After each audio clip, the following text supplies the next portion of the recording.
আসসালামু আলাইকুম। কেমন আছেন সবাই? আশা করি ভালো আছেন। চলে আসলাম নতুন একটি ব্লগ নিয়ে। আজকে বাড়িতে যাচ্ছি আর পদ্মা সেতুর কারণে এখন তো বাড়ি যেতে একদমই সময় লাগে না। ১-১.৫ ঘন্টার মধ্যে বাড়িতে চলে আসলাম ছোট খালার বাসায়। তো দুপুর হয়ে গেছে ১:৩০ বাজে। তো আমরা হাত মুখ ধুয়ে দুপুরের খাবার খেতে শুরু করলাম। ছোট খালা চিতই পিঠা, গরুর মাংস, দেশি মুরগির মাংস, পুঁটি মাছ ভাজি অনেক কিছু করেছে। তো এখানে আমার খালু আর আমার জামাই খেতে বসছে।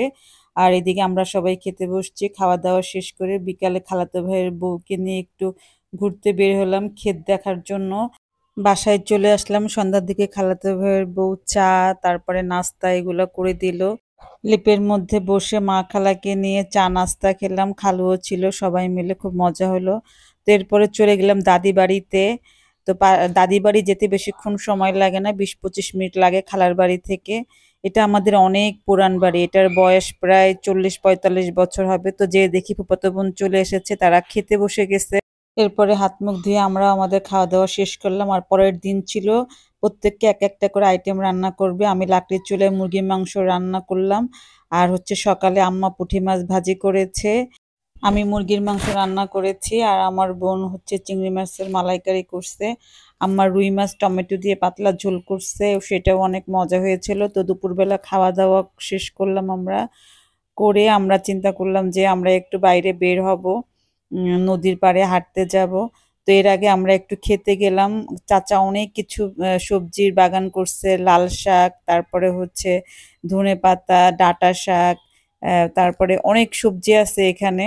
তো আমি ঢাকায় চলে আসবো এই জন্য কিছু ডাঁটা শাক আর হচ্ছে ধনেপাতা উঠিয়ে নিলাম। আমি কিছু নিয়েছি আর ছোট ফুপুকে কিছু দিয়েছি। খেতে লাল শাক রান্না করলে যে মজা লাগে, ছোট চাচি রান্না করেছিল, খুব মজা হয়েছিল। আর এটা আমার দাদির হাতের লেবুর গাছ, এটার বয়স ১০০ বছরের উপরে, কাগজি লেবু। আর হচ্ছে যে চাচা এখানে মালটা গাছ লাগিয়েছে, মালটা পেকে গেছে, মেয়েকে দিয়ে মালটা ছিঁড়ালাম।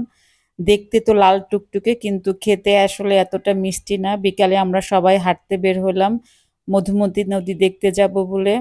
আমার বোন, বোনের বাচ্চারা সবাই মিলে নদীর পাড়ে কিছুক্ষণ হাঁটলাম। হঠাৎ করে আমার বোন বলল, চল আমরা নদীর ওপার থেকে ঘুরে আসি। তো আমরা নৌকায় উঠলাম নদীর ওপারে যাওয়ার জন্য।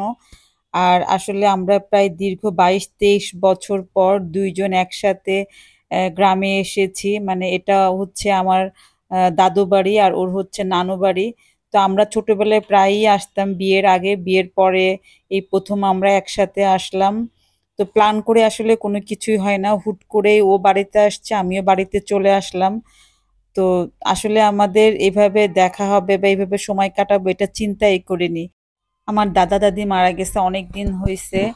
এই গ্রামে থাকে আমার ছোট চাচি, উনি স্কুলের টিচার, আর চাচা থাকে, তাদের ছেলে মেয়েরাও ঢাকাতে থাকে। তো চাচি যেহেতু এখানে আছে, এই জন্য মাঝে মাঝে আমার আসা হয়। আমি গ্রামে আসলেই আমি আসার চেষ্টা করি। আর আমার ভালোও লাগে, কারণ আমার শৈশবটা অনেকটা সময় এখানে কেটেছে। বিকেলটা আলহামদুলিল্লাহ আমাদের অনেক ভালো কেটেছে। নদী ভ্রমণ শেষ করে আমরা বাড়ির উদ্দেশ্যে ভ্যানে করে রওনা দিচ্ছি। ধন্যবাদ সবাইকে এতক্ষণ আমার ভিডিও দেখার জন্য, আমার পাশে থাকার জন্য।